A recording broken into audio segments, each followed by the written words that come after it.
I want to make something very, very clear. This resolution 19-155 is a draft resolution. That means it's not a reality yet. It's a reality, however, many citizens of the FSM are having a hard time trying to imagine.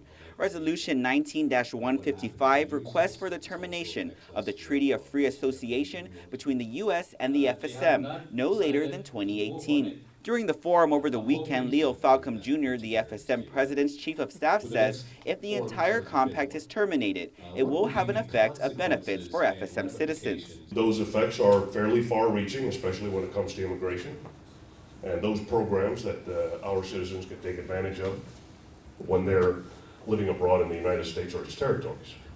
So those are things that are being looked at very carefully because it does not mean necessarily that people start getting deported. During the forum over the weekend, Leo Falcom Jr., the FSM president's chief of staff, says if the entire compact is terminated, it will have an effect of benefits for FSM citizens.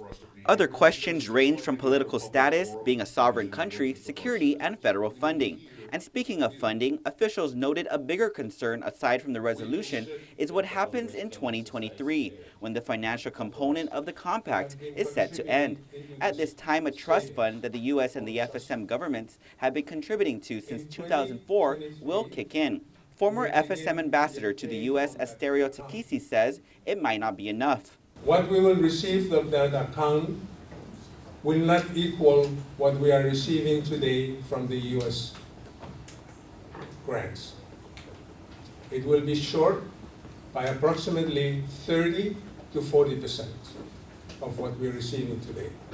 That is a serious deficit in terms of government services. The officials noted the FSM does receive some economic assistance from foreign donors and bilateral partners. And while none of the FSM senators behind the resolution were present, Guam Senator Frank Blas Jr. was and gave his support on finding ways to not only address concerns, but help build economies in the region. My presence here is to show you that while here, your government here has just as much concern with it as your government at home. So you can rest assured.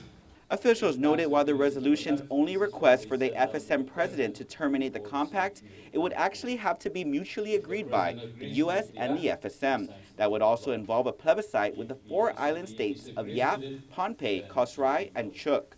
Reporting for Guam's News Network, I'm Ken Quintaniza.